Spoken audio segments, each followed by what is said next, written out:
Ya, assalamualaikum ya Mas Ren. Waalaikumsalam warahmatullahi wabarakatuh. Kayak gini Mas Ren, saya tuh tiba-tiba pas tadi berpikir tuh gini, kan di beberapa ayat Al-Quran itu kan Allah sudah bilang bahwa hidup itu hanya senda gurau permainan. Di hadis juga kan menjelaskan begitu tanda kutipnya bahwa dunia ini benar-benar hanya suatu tempat persinggahan. Pernah dengar ya itu ya? Iya, permainan Nah, dan senda gurau belaka. kalau memang permainan dan senda gurau, terus kenapa orang banyak yang kecewa dan sedih dong? Astagfirullahaladzim, ketipu ya. Iya, artinya kalau misalnya Allah sudah bilang bahwa hidup ini hanya sementara, atau Iya, berarti kan sementara itu kan tidak selamanya manusia itu menderita, tidak selamanya manusia itu bahagia, kan begitu ya?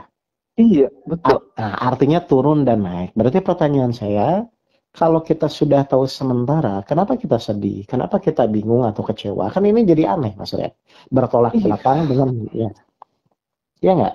betul banget. Nah, berarti sekarang berarti ada sesuatu yang salah yang harus kita introspeksi sendiri kan, diri sendiri. Iya, Karena tidak mungkin logikanya kalau Allah bilang sendegoro dan permainan itu harusnya membuat kita sedih gitu loh. iya, Iya dong. Kan harusnya ya sudah kalau memang sementara nanti ada siang, ada malam, ada bahagia, ada menderita berarti kan akan begitu sebenarnya. iya, betul. Nah, berarti kita sekarang mari evaluasi. Berarti ada yang salah ketika misalnya timbul rasa kekecewaan Astagfirullahaladzim. di dalam menjalani itu. Karena harusnya rumusnya tidak begitu. Gitu.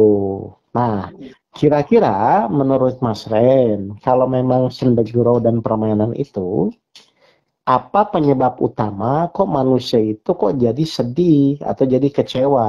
Padahal logikanya kan harusnya tidak, kalau misalnya berdasarkan ayat yang disampaikan tadi ya. Iya, betul. Nah, kira-kira penyebab utamanya itu apa? Yang menyebabkan bahwa manusia itu kok kecewa. Padahal nanti pun akan Allah berikan rasa bahagia. Tidak mungkin kecewa terus. Gitu. Kira-kira apa penyebab utamanya, Mas Ray? Penyebabnya ini Hmm. saat ya kalau yang saya pikir adalah karena dia nggak paham dengan keinginannya Allah dan dia memaksakan keinginan dia. Oke, kalau bahasa sederhananya karena salah tujuan aja kan? Iya, betul. Iya. Tujuannya Allah apa? Tujuannya Nah, Astagfirullahaladzim. iya. Kita kecewa itu kan karena salah tujuan saja. Misalnya simpelnya adalah misalnya Allah menginginkan semua manusia itu diniatkan di ikhtiar apapun itu hanya karena menjalankan perintah Allah. Iya, Ikhlas. Tapi manusia gagalnya adalah dia orientasinya bukan karena Allah. Kan itu aja sebenarnya. iya, Nah, ya kan? Karena salah tujuan, tujuan utama sebenarnya harusnya karena Allah, karena tanda kutip keinginan dan ketidaktahuan manusia, bukan karena Allah. Harusnya di jalan yang lurus, tidak di jalan yang lurus. Kan sebenarnya poin-poin itu yang harus kita fokuskan dan harus iya. disadarkan kepada orang tersebut gitu loh. Apakah kita sudah berada di jalan lurus ya? Pada akhirnya kalau gelisah, kecewa, sudah jelas tidak di jalan yang lurus Ya ya, Ustaz? pasti bukan gitu loh. Makanya sebenarnya manusia itu ya akan bisa bermain kalau dia di jalan yang lurus. Iya, Tapi ketika dia tidak di jalan yang lurus, pasti dia tidak bisa bermain. Artinya terjebak dengan kondisi dunia yang dia geluti saat ini gitu loh Mas Rio. astagfirullahaladzim.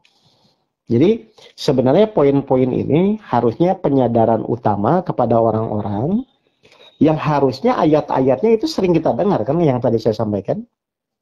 Iya, benar banget. Nah, berarti kalau kita kecewa pasti ada yang salah, ada yang tidak sesuai dengan ayat yang disampaikan.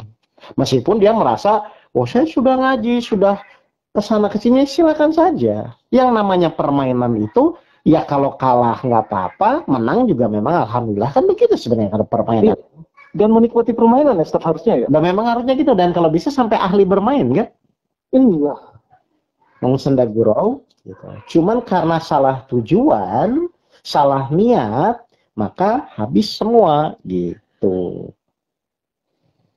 Makanya tadi di kajian tadi kita subuh itu, iya, kata kunci penegasannya adalah pokoknya sekarang kalau ingin jago bermain, secepatnya di jalan yang lurus.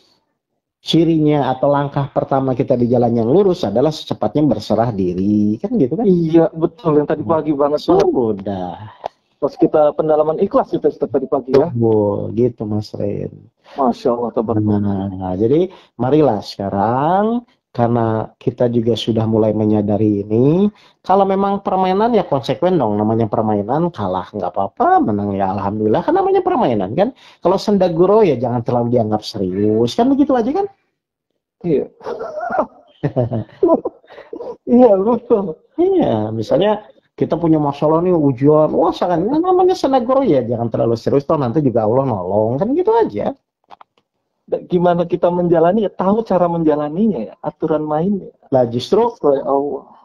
karena kita harus tahu aturan main dan cara menjalani, makanya Allah beri yang namanya ujian-ujian kehidupan. Kan itu sebenarnya. Iya.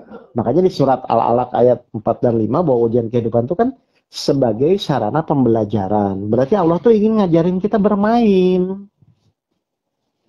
Nah, cuman manusia tidak sadar bahwa kejadian itu hanya sebagai pembelajaran untuk Allah mengajari kita bermain. Dianggapnya benar-benar begitu, menderita terus-menerus, kan gitu kan? Tidak ada ujung pangkalnya. Ini kan wassalam semua kalau kayak gitu. Jadi gelap, jadi nggak menikmati. Betul. Jadi makin jauh dari tujuan. Nah, ini yang terjadi. Karena diawali apa? Salah tujuan atau salah niat. Kan begitu Mas Ren. Setuju, Ustaz. Oke, jelas ini Mas Ren? Alhamdulillah, Ustaz. Jazakallah, makasih, Ustaz. Ya dah, oke, kalau gitu saya share nanti ke teman-teman. Baik, assalamualaikum. Waalaikumsalam warahmatullahi wabarakatuh.